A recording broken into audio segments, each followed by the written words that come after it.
రాష్ట్ర వ్యాప్తంగా కూడా మున్సిపల్ ఎన్నికలకు సంబంధించిన పోలింగ్ ప్రక్రియ ప్రారంభమైంది. అనేక చోట్ల కూడా పోలింగ్ ప్రక్రియ కొనసాగుతున్న సందర్భాన్ని మనం చూస్తా ఉన్నాం.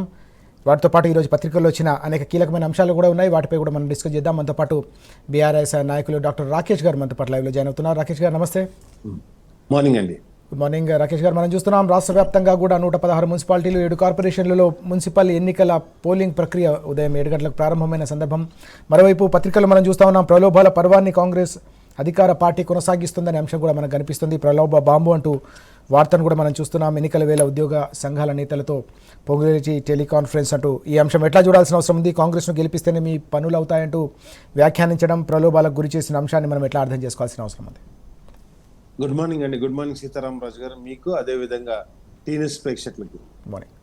ఈరోజు మొత్తం రాష్ట్రం మొత్తంలో మున్సిపల్ ఎలక్షన్లకు కొనసాగుతున్నాయి. జనరల్గా మున్సిపాలిటీలు అంటేనే మౌలిక వసతుల కల్పన. ఎందుకంటే ఇక్కడ అగ్రికల్చర్ దాదాపుగా నామమాత్రంగా ఉంటుంది కాబట్టి ప్రతి మున్సిపాలిటీలో కూడా మనకు జరిగేది ఏంటంటే ఒకటి రోడ్లు, మంచినీరు, అదేవిధంగా ఇక్కడ ఉన్నటువంటి అంటే కరెంటు ఫెసిలిటీస్. ఇవి మూడు కూడా 2 సంవత్సరాల నుంచి మొత్తం మృగమయం అయిపోయినాయండి. ఎందుకంటే పట్టణ ప్రగతి అని గతంలో కేసీఆర్ గారు ప్రభుత్వం ఉన్నప్పుడు పల్లె ప్రగతి, పట్టణ ప్రగతి అని చెప్పేసి ఆ కార్యక్రమాలు తీసుకునేవాళ్ళు. ఈరోజు ముఖ్యమంత్రి దగ్గరనే మున్సిపల్ శాఖ ఉన్నది, కానీ మురికి కూర్పంగా మున్సిపాలిటీలు అన్నీ మారిపోయినాయి. అండ్ నెక్స్ట్ వచ్చేసి ఇప్పటికీ దాదాపుగా 2 years అవుతుంది. అంటే మనకు ఎలక్షన్లు పెట్టాల్సింది ఉండే ఎలక్షన్లు కూడా పెట్టలేదు. ఇప్పుడు ఆధారంగా ఎలక్షన్లు పెట్టారు. కానీ వీళ్ళు ఏవైతే మౌలిక వసతులను అందుకోను, ఎందుకంటే ఇంకొక అంశం, ప్రధాన అంశం పట్టణ ప్రాంతాల్లో ఉండేది విద్య. ఆ విద్యా వసతిలో కూడా ఎందుకంటే గురుకులాలన్నీ కూడా మూతపడినటువంటి పరిస్థితి. ఈరోజు కొత్తగా చూసింది ఏంటంటే మొత్తం ఎంసెట్ నుంచి వెళ్ళి ప్రైవేటు ఇంజనీరింగ్ కాలేజీలు, మెడికల్ కాలేజీలు అన్ని కూడా మేము తప్పుకుంటాం, ఎందుకంటే ఫీజు రియంబర్స్మెంట్ మాకు రావట్లేదు. దాదాపుగా ఒక 10,000 కోట్ల రూపాయలు బకాయి పడ్డది ఈ ప్రభుత్వం అని చెప్పేసి చెప్పేటువంటి దుస్థితి. కాబట్టి ఇవన్నీ పరిశీలించినప్పుడు కూడా మౌలిక వసతుల కల్పనలో ఈ ప్రభుత్వం కంప్లీట్ గా విఫలమైంది. వీటితో పాటు పట్టణ ప్రాంతాల్లో ప్రధానంగా ఉండేది రియల్ ఎస్టేట్. ఆ రియల్ ఎస్టేట్ అయితే మొత్తం కూడా పడిపోయింది. ఎక్కడ కూడా ఫ్లాట్ అమ్మలేని పరిస్థితి. ఎందుకంటే ఇప్పుడు నేను ప్రజెంట్ ఓటేయడానికి పెద్దపల్లికి వచ్చిన మా ఊరికి, పెద్దపల్లి చుట్టుపక్కల గతంలో కేసీఆర్ గారు ఉన్నప్పుడు జిల్లా కేంద్రంగా మార్చి ఇక్కడ కలెక్టరేట్ కట్టి ఇక్కడ అన్ని ఫెసిలిటీస్ కలిపియంగానే మిషన్ భాగీరథ ద్వారా ఎంత దూరమైనా సరే మంచినీళ్ళు వచ్చేటువంటి ప్రోగ్రాం ప్రతి గల్లీకి నల్ల పెట్టినటువంటి కేసీఆర్ గారి ప్రభుత్వం ఉంటే, ఈ రోజు వచ్చేసి కాంగ్రెస్ ప్రభుత్వం కనీసం ఆ మంచినీటిని కూడా సప్లై చేయలేనటువంటి పరిస్థితిలో ఉన్నది. కాబట్టి ఎక్కడికక్కడ ఫిల్టర్లు ఏవైతే ఉన్నాయో, లేకపోతే మిషన్ భాగీరథ నల్ల పైపులు ఉన్నాయో వాటన్నిటిని మెయింటైన్ చేయడంలో, వాళ్ళకి మెయింటెనెన్స్ ఇవ్వడంలో కూడా విఫలమైంది. అదే విషయాన్ని నేను ఇంజనీర్లకు అడిగాను. ఎందుకంటే నేను కూడా ఒకప్పుడు గెస్టెడ్ ఆఫీసర్ గా పనిచేసిన కాబట్టి నా మిత్రుడు RWS లో ఉంటే నేను అడిగిన, ఏందిరా బాబు ఇది పరిస్థితి ఏంది అంటే, అన్న ఎక్కడికక్కడ అసలు మా బిల్లులు కూడా పెండింగ్ ఉన్నాయి, మా సరెండర్ లీవ్ లో పైసలు ఇవ్వలేదు, అదేవిధంగా ఈరోజు మాకు కార్లకు వెహికల్ అలవెన్స్లు ఇవ్వలేదు, పెట్రోల్ అలవెన్స్లు ఇస్తలేరు అని చెప్పేసి వాళ్ళు వాబోతున్నారు. ఇవన్నీ ఒక దిక్కు నడుస్తుంటే మంత్రులేమో డైరెక్ట్ ఉద్యోగ సంఘం నాయకులకే ఫోన్లు చేసి మీకు హామీలు ఇస్తాం, మీకు అంటే ఇది ఇస్తాం, అది. అరే బాబు, నువ్వు ఇవ్వాల్సినటువంటి 6 DAలు ఇంకా పెండింగ్లు ఉన్నాయి. 6 DAలు ఇవ్వలేదు, ఇప్పటివరకు PRC ప్రకటించలేదు. ఉద్యోగులందరినీ మోసం చేస్తున్నటువంటి పరిస్థితి, టీచర్లందరినీ మోసం చేస్తున్నటువంటి పరిస్థితి. కాబట్టి వాళ్ళందరికీ కరెక్ట్ గా ఒక రోజు ముందు ఎలక్షన్ వాళ్ళని ప్రలోభాలు పెడతామని చెప్పేసి ఒక కార్యక్రమాన్ని తీసుకున్నారు పొంగులేటి శ్రీనివాసరెడ్డి గారు. మనం చూస్తున్నాం ఏదైతే ఆ వీడియోలు, ఆడియో టేప్లన్నీ కూడా బయటికి రావడం జరిగింది. కాబట్టి వీళ్ళన్నీ కూడా ఎప్పటికప్పుడు ప్రలోభ పెట్టేసి ఏదో ఒక విధంగా ఆ క్షణానికి గట్టెక్కాలని చెప్పేసి ఆలోచిస్తారు తప్పితే ఎక్కడ కూడా ప్రజా సంక్షేమం పట్టింపు లేదు, దాని గురించి పట్టించుకున్న నాదులు లేడు. ఈరోజు మనం ముఖ్యమంత్రి గారిని చూస్తున్నాం, ఏం చేస్తుండు, ఏమనంటే ఏ బహిరంగ సభ, మా తొలి ముఖ్యమంత్రి కేసీఆర్ గారిని విమర్శించడానికి ఆయన బహిరంగ సభలు పెడుతుంది తప్పితే ఆయన చేసిన పనినో చేయబోయే పనినో చెప్పలేనటువంటి దుస్థితిలో ఉన్నాడు. గతంలో మనం ఏం చేసినాం, GHMC ఎలక్షన్ వేస్తే ప్రతి నల్ల కనెక్షన్ 20,000 లీటర్లు ఉచితంగా ఇస్తామని చెప్పారు. అదేవిధంగా మిషన్ భాగీరథ ద్వారా ఫ్రీ అంటే రూపాయికే నల్ల కనెక్షన్ ఇచ్చినాం. అదేవిధంగా ప్రతి ఇంటికి కూడా మనం మంచినీళ్ళు అందించడం జరిగింది. మేము మంచినీళ్ళు ఇచ్చినప్పుడే మాకు ఓట్లు వేయండి కేసీఆర్ గారు ధైర్యంగా చెప్పారు. ఈ రోజు కాంగ్రెస్ పార్టీ ముఖ్యమంత్రి ఏదైనా చెప్పగలుగుతుందా? ఎందుకంటే కంప్లీట్ గా పాలన వైఫల్యం చెందింది. ఇక్కడ పరిపాలన కొనసాగట్లేదు. ముఖ్యమంత్రి ఏమో ఈ రాష్ట్రంలో ఉన్నాడు, ముఖ్యమంత్రి అసలు ఈ రాష్ట్రాన్ని పట్టించుకోకుండా తిరుగుతుంటాడు.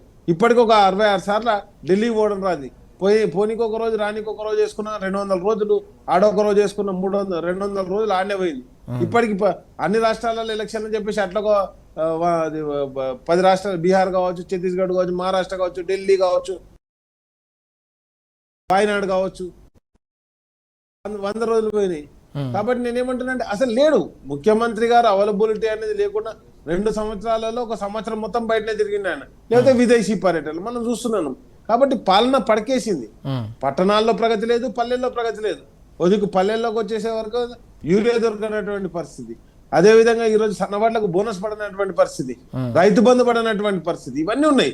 కాబట్టి నేనేమంటాను, మొన్న మున్సిపల్ ఎలక్షన్ చూస్తున్నాం.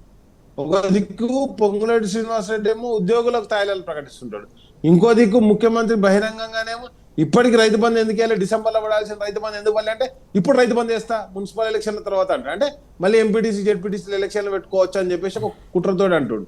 మళ్ళీ దాన్ని ఏమంటుండు, అందరు రైతులకే ఏడట. ఇప్పుడు పత్తి వేస్తాం, పత్తి ఏరంగానే పొరక గుంజేస్తాం. కాబట్టి ఇవన్నీ కూడా ఒక కుట్రపూరితంగా ఈ రాష్ట్ర ప్రభుత్వం నడుస్తుంది, ప్రజలందరూ గమనించడం జరుగుతుంది. ఒకటే చెప్తున్నా, ఇవన్నీ చూసిన తర్వాత ప్రజలు, పట్టణ ప్రాంతాల్లో ఉన్న ప్రజలు స్వచ్ఛందంగా బీఆర్ఎస్ పార్టీని గెలిపేయడానికి సిద్ధమవుతారు. కేసీఆర్ గారి నాయకత్వమే కావాలి. కేసీఆర్ గారి నాయకత్వంలోనే అభివృద్ధి అనేది సాధ్యమైంది.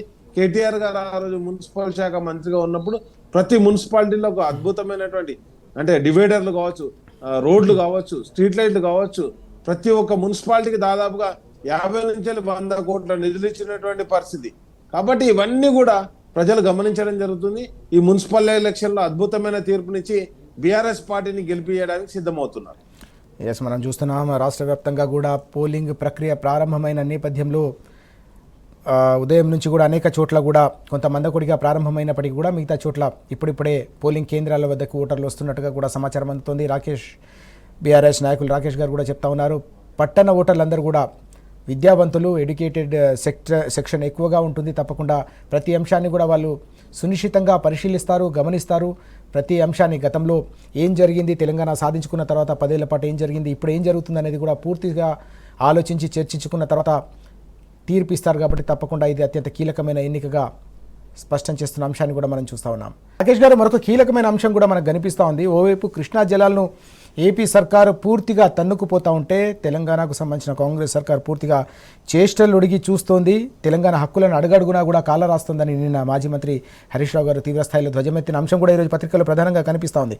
అన్ని హక్కులను కూడా కాపాడలేని సర్కారు ఉన్న హక్కులను కూడా కాల రాస్తూ ఉంది. గతంలో ఏ రకంగా 10 ఏళ్ల పాటు తెలంగాణకు సంబంధించిన నదీ జలాలను కాపాడి తెలంగాణ ప్రజలు, తెలంగాణ రైతుల జీవితాల్లో వెలుగులు నింపామో ఇప్పుడు పూర్తిగా వాటన్నిటిని కూడా హరిస్తూ ఉన్నారని తీవ్రస్థాయిలో ఆందోళన వ్యక్తం చేసిన పరిస్థితి, ఆగ్రహం వ్యక్తం చేసిన సందర్భం. ఎట్లా చూడాలి మనం ఈ అంశాన్ని?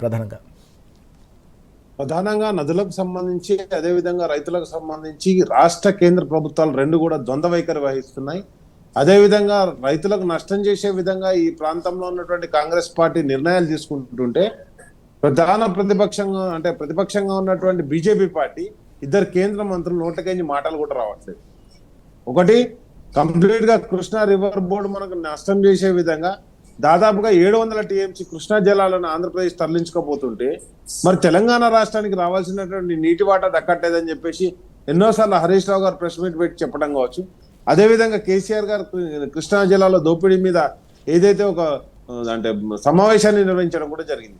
కేసీఆర్ గారు చెప్పిన తర్వాత కేసీఆర్ గారి మీదనే మీరు ఎందుకంటే ఇప్పటి వరకు నేనేమంటానంటే కంప్లీట్ గా గోదావరి జలాలను ఏ విధంగా వినియోగించుకున్నామో కృష్ణా జలాలను అదే విధంగా వినియోగించుకోవాలని చెప్పేసి ఆ రోజు కేసీఆర్ గారు ఓదికు కాళేశ్వరం ప్రాజెక్టు, ఓదికు పాలమూరు ఎత్తిపోతల 2 ప్రాజెక్టులను డిజైన్ చేయడం జరిగింది. కాళేశ్వరం కంప్లీట్ అయిపోయింది, పాలమూరు కూడా కంప్లీట్ చివరి దశలో ఉంది. 90% పనులు కంప్లీట్ అయినాయి, ఇంకొక 10% మాత్రమే మిగిలింది. అయినా కానీ దాన్ని కంప్లీట్ చేయకుండా దాన్ని పడా పెడుతున్నారు. కాబట్టి నేనేమంటున్నానంటే ఈ రోజు మరి ఆంధ్రప్రదేశ్ మనకు దక్కాల్సిన నీటిని కూడా వాడుకుంటుంటే ఇక్కడ తెలంగాణ రైతులకు ఇప్పుడు రబీ సీజన్ లో కావాల్సినటువంటి నీటి ఫెసిలిటీ లేనటువంటి పరిస్థితిలో ఓ దిక్కు శ్రీశైలం నుంచి వెళ్ళి ఇంకో దిక్కు నాగార్జున సాగర్ నుంచి వెళ్ళి నిరంతరం జలదోపిడి జరుగుతూనే ఉన్నది. కాబట్టి నేనేమంటున్నానంటే ఈ జలదోపిడి జరుగుతుంటే మనం ఎవరికి విజ్ఞప్తి చేయాలి? కేంద్ర ప్రభుత్వానికి విజ్ఞప్తి చేస్తున్నాం, కానీ కేంద్రంలో ఉన్నటువంటి బీజేపీ పార్టీ కూడా పట్టించుకోవట్లేదు. కాబట్టి ఈ తెలంగాణ రైతు ప్రయోజనాలను మొత్తాన్ని కూడా ఈ ప్రాంతంలో ఉన్నటువంటి బీజేపీ కాంగ్రెస్ నాయకులు ఇద్దరు కలిసి కూడా నష్టం చేయడం జరుగుతుంది. అక్కడ టీడీపీ చంద్రబాబు నాయుడు ప్రభుత్వం మొత్తం నీటి దోపిడీకి పాల్పడుతుంటే మొత్తానికి ఈ శిష్యుడు గురువుకు గురుదక్షిణగా సమర్పించుకున్నట్టే ఉంది. కానీ తెలంగాణ రాష్ట్రంలో ఉన్న నీటిని మొత్తం కూడా ఎక్కడ కూడా ఈ ప్రాంతంలో ఉన్నటువంటి నీటిని పరిరక్షించడానికి కావచ్చు, నీటిని కాపాడడానికి కావచ్చు, లేదా ఒక కొత్త ప్రాజెక్టు కట్టడానికి కావచ్చు, ఎక్కడ కూడా పూడుకున్నటువంటి దాఖలాలు లేవు. కాబట్టి నేనేమంటున్నానంటే ఇక్కడ జరుగుతుంది ఏంది, ఆయన ప్రకటించిన కొడంగల్ లిఫ్ట్ ఇరిగేషన్ అన్నాడు, ఇంతవరకు మొదలు పెట్టలేదు. పాలమూరు ఎత్తిపోతల కంప్లీట్ చేస్తానని ఇంతవరకు కంప్లీట్ చేయలేదు.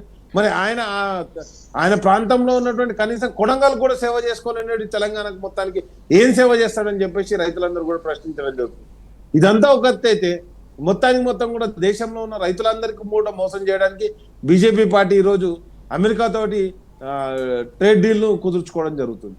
ఎందుకు కుదుర్చుకుంటున్నాం అంటే వాళ్ళేమో సప్లై చేస్తే 0 టారిఫ్ అట, కానీ మనం సప్లై చేస్తే 18% టారిఫ్ అట. మరి నువ్వు వాళ్ళకి 0 ఇచ్చినప్పుడు మనకు కూడా 0నే ఉండాలి కదా, ఎందుకు మరి టారిఫ్ 18% ఉన్నదని చెప్పేసి రైతులందరూ ప్రశ్నించడం జరుగుతుంది. ఈ రోజు అమెరికా నుంచి కూడా పప్పు ధాన్యాలు కావచ్చు, బఠానీలు కావచ్చు, పెసరపప్పు కావచ్చు, అవన్నీ వస్తే మరి రైతులు ఇక్కడ పండించినటువంటి పంట అంతా ఏం చేసుకోవాలి, ఎక్కడికి పోవాలన్నటువంటి దుస్థితి.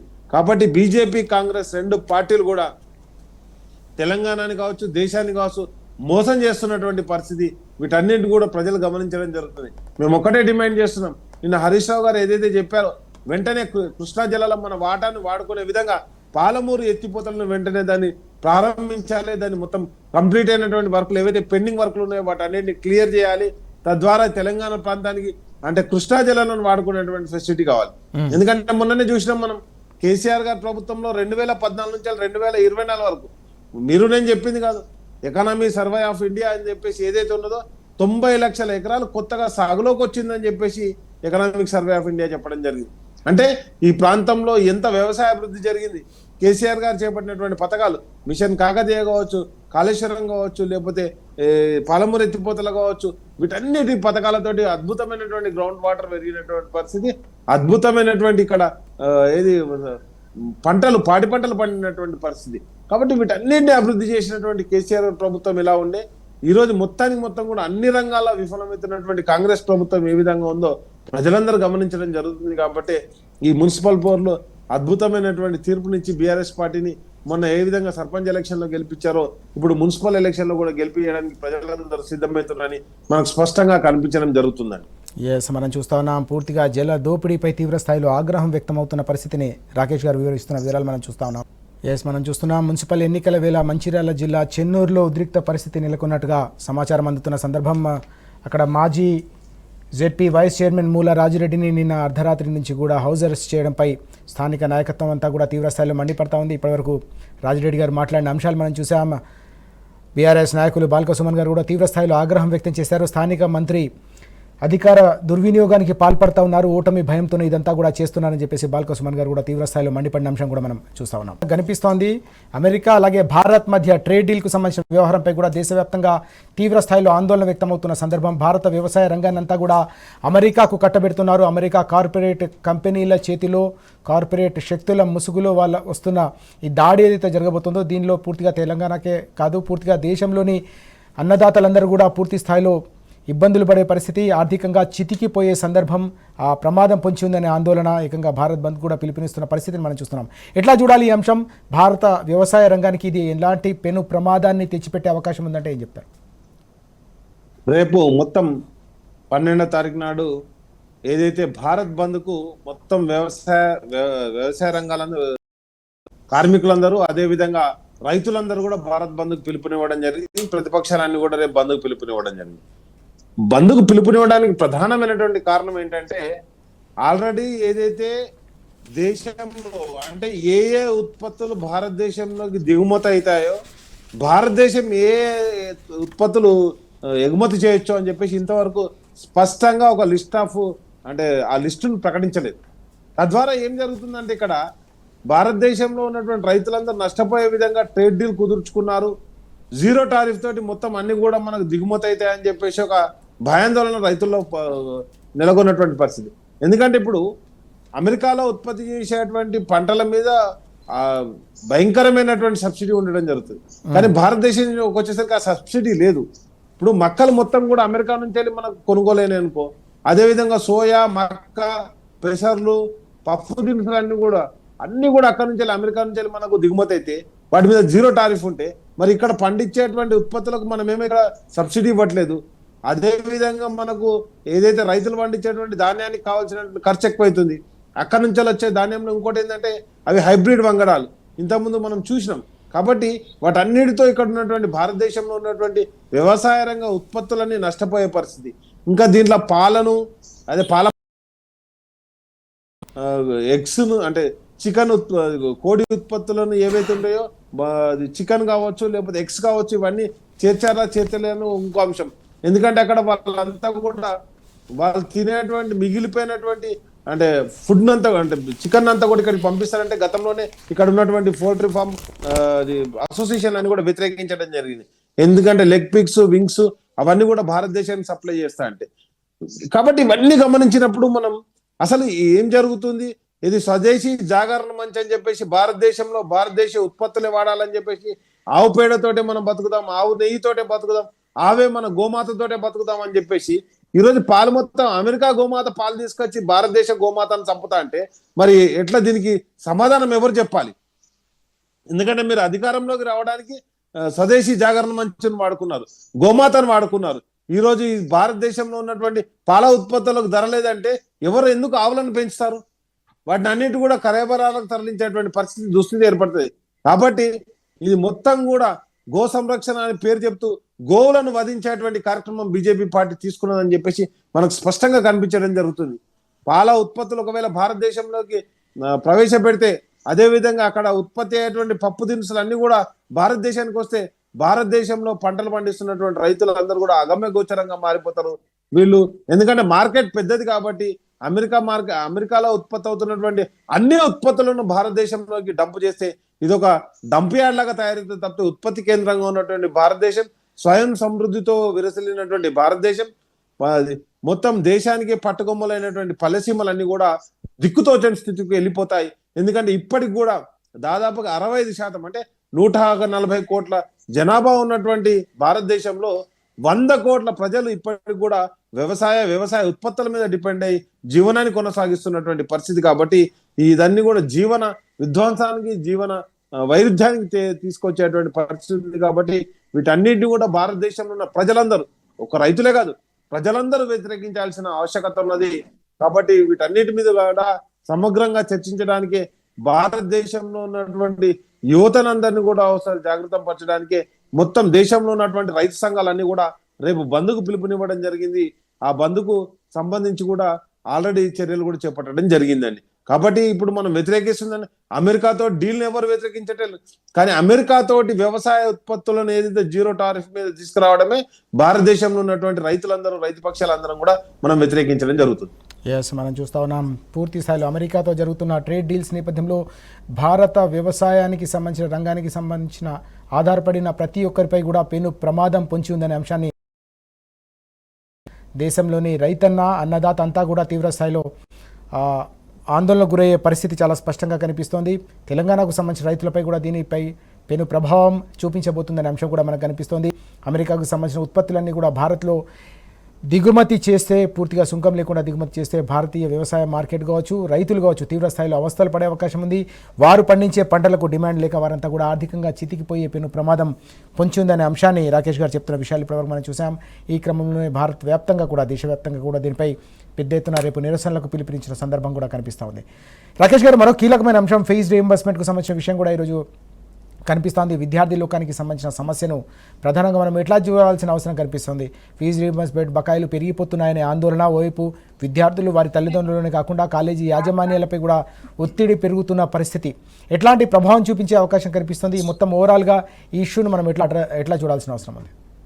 ఒకటి ప్రధానంగా ఈరోజు ఏదైతే ఉన్నదో మొత్తం కూడా ఫీజు రీయింబర్స్మెంట్ ఇయ్యలేనటువంటి పరిస్థితి. కంప్లీట్ గా ఫీజు రీయింబర్స్మెంట్ ఇప్పటివరకు 3 సంవత్సరాలు అంటే 3 అడ్మిషన్లు అయిపోయినాయి, అయినా కానీ ఫీజు రీయింబర్స్మెంట్ ఇవ్వలేదు. కాలేజీలు మొత్తం యాజమాన్యం మొత్తం కూడా స్ట్రైక్ పోవడం జరిగింది. మొన్న జూబ్లీ సెలక్షన్ అప్పుడు స్ట్రైక్ పోతే వాళ్ళని బెదిరించి మేము మీకు ఇప్పుడు 1000 కోట్లు శాంక్షన్ చేస్తాం, 2000 కోట్లు శాంక్షన్ చేస్తాం అని చెప్పేసి కాల్ ఆఫ్ చేయడం జరిగింది. కానీ వాళ్ళకి ఆ డబ్బులు కూడా ఇవ్వలేదు. చిన్న కాలేజీలు అయితే మూతపడేటువంటి పరిస్థితికి వచ్చింది. ఫీజు రీయింబర్స్మెంట్ తోటి వాళ్ళు జీతాలు ఇవ్వలేనటువంటి దుస్థితికి చేరుకోవడం జరిగింది. అదే విధంగా ఈరోజు ఫీజు రీయింబర్స్మెంట్ కావచ్చు, కేసీఆర్ గారు గతంలో ఇచ్చినటువంటి ఓవర్సీస్ స్కాలర్షిప్లు కావచ్చు, లేకపోతే గురుకుల పాఠశాలలు కావచ్చు, అది మైనార్టీ గురుకులాలు కావచ్చు, ఏదైతే బీసీ గురుకులాలు కావచ్చు, వాటికి అన్నిటికీ బిల్లులు పెండింగ్ లో ఉన్నటువంటి పరిస్థితి, వాళ్ళకి ఫీజులు పెండింగ్ లో ఉన్నటువంటి పరిస్థితి, ఓవర్సీస్ స్కాలర్షిప్లు ఆపేసినటువంటి పరిస్థితి, ఎస్సీ ఎస్టీ బీసీ మైనార్టీలకు అందరికి కూడా ఫీజులు ఇవ్వనటువంటి దుస్థితి.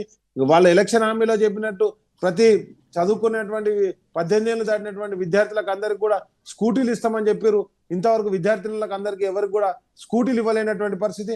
వాటితో పాటు ఏదైతే నిరుద్యోగ వృత్తిని ఇస్తాం, డిప్లొమా చేసిన వాళ్ళకు, ఇంజనీరింగ్ చేసిన వాళ్ళకు, గ్రాడ్యుయేట్ చేసిన వాళ్ళకు, పీజీ చేసిన వాళ్ళకు అని చెప్పేసి అది చెప్పడం జరిగింది, అది కూడా ఇవ్వలేదు. వాటితో పాటు ఏదైతే వీళ్ళకి ఇవ్వాల్సినటువంటి మన ఎవరైతే ఎడ్యుకేషన్ కార్డులు ఇస్తామని చెప్పారు, చదువుకునే ప్రతి విద్యార్థికి కూడా మేము ఎడ్యుకేషన్ కార్డులు ఇస్తాం, వాళ్ళకి స్కాలర్షిప్లు ఇస్తామని చెప్పారు. ఆ స్కాలర్షిప్లు కూడా బంద్ అయినటువంటి పరిస్థితి. కాబట్టి వీటన్నిటి కూడా మనం గమనించాల్సిన అవసరం ఏంటంటే బీసీ ఎస్సీ ఎస్టీ విద్యార్థులందరూ కూడా దగా చేస్తున్నటువంటి ప్రభుత్వం కాంగ్రెస్ ప్రభుత్వం. కంప్లీట్ గా ఈరోజు అన్ని స్కాలర్షిప్లు, అవి బీసీ స్కాలర్షిప్ల కాడ నుంచి మొదలు పెడితే, బీసీ ఎస్సీ ఎస్టీ స్కాలర్షిప్ నుంచి మొదలు పెడితే ఓవర్సీస్ స్కాలర్షిప్ల వరకు అసలు విద్యారంగానికి జీరో కేటాయింపులు జరుపుతున్నటువంటి ప్రభుత్వం ఈ ప్రభుత్వం. కాబట్టి ఇప్పటికి కూడా విద్యార్థులందరూ ఆందోళనకు గురవుతారు. చాలా మంది విద్యార్థులకు క్యాంపస్ రిక్రూట్మెంట్ లో ఉద్యోగాలు వచ్చినాయి. ఎందుకంటే థర్డ్ సెమిస్టర్ అయిపోగానే, ఫోర్త్ ఇయర్ లో ఫస్ట్ సెమిస్టర్ అయిపోగానే సెకండ్ సెమిస్టర్ వరకు అందరికి క్యాంపస్ రిక్రూట్మెంట్ జరుగుతాయి. క్యాంపస్ రిక్రూట్మెంట్ జరిగిన తర్వాత సర్టిఫికేట్లు వాపస్ చేయాలంటే వాళ్ళు కంపల్సరీ ఫీజు రియంబర్స్మెంట్ కింద మాకు ఫీజు రాలేదు, ఫీజు కడితేనే సర్టిఫికేట్లు ఇస్తామనే పరిస్థితి. ఉద్యోగాలు వచ్చి కూడా వాళ్ళు ఉద్యోగాల్లో జాయిన్ కావాలంటే సర్టిఫికేట్ ప్రొడ్యూస్ చేయలేనటువంటి పరిస్థితిలో ఉన్నారు. కాబట్టి విద్యార్థులు అందరూ ఆందోళన చెప్తారు. వెంటనే రాష్ట్ర ప్రభుత్వం ఫీజు రియంబర్స్మెంట్ శాంక్షన్ చేయకపోతే మరోసారి కంప్లీట్ గా ఈ రోజు ఏంటంటే, గతంలో మేమందరం ఇంజనీరింగ్ చదువుకున్నప్పుడు ఎంసెట్ త్రూ మేము ఏదైతే ఉన్నదో ఎంట్రన్స్ ఎగ్జామ్, ప్రభుత్వ ఎంట్రన్స్ ఎగ్జామ్ రాసి మేము కాలేజీలో అడ్మిషన్ తీసుకునే వాళ్ళం. ఇప్పుడు ఎప్పుడైతే ప్రైవేట్ కాలేజీలు అన్ని కూడా ఎంట్రన్స్ ఎగ్జామ్ నుంచి మేము పక్కకు జరుగుతాం, మా ఫీజు మేము వసూలు చేసుకుంటాం, ప్రభుత్వానికి కాలేజీలకు సంబంధం లేదని వాళ్ళు ప్రకటించినప్పుడు ఆటోమేటిక్ గా ఎవరైతే మెరిట్ విద్యార్థులు, బీసీ అంటే పేద విద్యార్థులు ఉంటారో, పేద మెరిట్ విద్యార్థులు అందరూ కూడా నష్టపోయే పరిస్థితి. అన్ని వర్గాలకు సంబంధించిన వాళ్ళు, OC BC SC ST FT ఎవరైనా కావచ్చు, అందరు విద్యార్థులు నష్టపోతారు. మెరిట్ విద్యార్థులు గతంలో అయితే ప్రభుత్వం ఫీజు రియంబర్స్మెంట్ ఇస్తే దాంట్లో అడ్మిషన్ అని వచ్చేది. ఇప్పుడు 10,000 ర్యాంక్ లోపల ఉన్న దానికి మొత్తం ప్రభుత్వమే ఫీజు కట్టేది. అది కూడా బంద్ అయిన తర్వాత మెరిట్ విద్యార్థులు అందరూ కూడా ఒక మంచి కాలేజీలో చదువుకోలేనటువంటి పరిస్థితి, దుస్థితికి నెట్టివేయబడతారు. కాబట్టి వెంటనే ఈ ఫీజు రియంబర్స్మెంట్ వెంటనే శాంక్షన్ చేయాలని గతంలో కేటీఆర్ గారు, హరీష్ రావు గారు డిమాండ్ చేయడం జరిగింది. బీసీ ఫీజు రియంబర్స్మెంట్ వెంటనే దాన్ని వాళ్ళందరికి కాలేజీలకు ఇవ్వాలని చెప్పేసి కూడా అడగడం జరిగింది. అవేం వాళ్ళు ఇస్తున్నటువంటి కాదు, ఆల్రెడీ వాళ్ళు బడ్జెట్ లో ప్రవేశపెట్టింది, మాకు దక్కాల్సినటువంటి వాటిని ఇవ్వకుండా వేధింపులకు గురి చేస్తున్నారని బీసీలందరూ కూడా చాలా కోపంతో ఉన్నారు. గతంలో ఈ బీసీ ఫీజు రియంబర్స్మెంట్ అనే పథకాన్ని కాంగ్రెస్ పార్టీ తీసుకొచ్చినా కానీ 10 ఏళ్లలో దాదాపుగా వాళ్ళందరూ కూడా 20,000 కోట్ల రూపాయలు ఫీజు రియంబర్స్మెంట్ ఇచ్చినటువంటి గొప్ప నాయకుడు కేసీఆర్ గారు. అదేవిధంగా ఓవర్సీస్ స్కాలర్షిప్ లకు కూడా దాదాపుగా 1000 మంది విద్యార్థులను విదేశాలకు పంపించి మనిషికి 20 లక్షల రూపాయలు ఇచ్చి చదివించినటువంటి గొప్ప నాయకుడు కేసీఆర్ గారు అని చెప్పేసి ఈరోజు విద్యాలోకంలో కనిపించడం జరుగుతుందండి.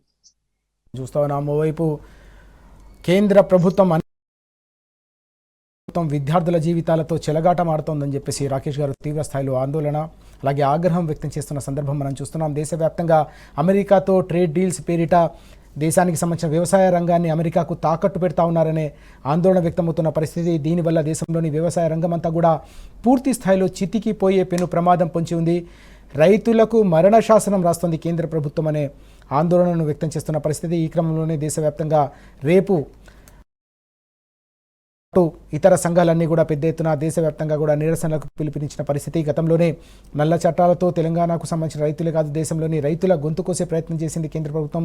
తాజాగా మరోసారి అమెరికాతో వాణిజ్య ఒప్పందాల పేరిట దేశంలోని అన్నదాతలను ఈ రకంగా వంచడాన్ని తెలంగాణ సమాజమే కాదు దేశంలోని రైతులు కావచ్చు, ప్రజలు, బుద్ధిజీవులు ఎవరు కూడా సహించరు. తప్పకుండా దీనికి గుణపాఠం తప్పదని కూడా రాకేష్ గారు హెచ్చరిస్తున్న సందర్భం. దీంతో పాటు రాష్ట్రంలో ఫీజు రీయింబర్స్మెంట్ బకాయిలు పేరుకుపోవడం, 1,000 కోట్ల రూపాయలకు సంబంధించిన బకాయిలను చెల్లించకుండా విద్యార్థులు, వారి తల్లిదండ్రులను కూడా ఆందోళన గురి చేస్తుంది రాష్ట్ర ప్రభుత్వం అని కూడా మండిపడతా ఉన్నారు. దీనికి తోడుగా ఫీజు రీయింబర్స్మెంట్ బకాయిలు చెల్లించకపోవడంతో ప్రైవేటు యాజమాన్యాలన్నీ కూడా ఇక సర్కారుతో తేల్చుకునేందుకు సిద్ధమవుతున్న పరిస్థితి కూడా కనిపిస్తుంది. ఇది తప్పకుండా బీసీ, ఎస్సీ, ఎస్టీ, మైనార్టీకి సంబంధించిన విద్యార్థుల జీవితాలతో చెలగాటమాడమని రాకేష్ గారు మండిపడుతున్న పరిస్థితి కూడా మనకు కనిపిస్తోంది.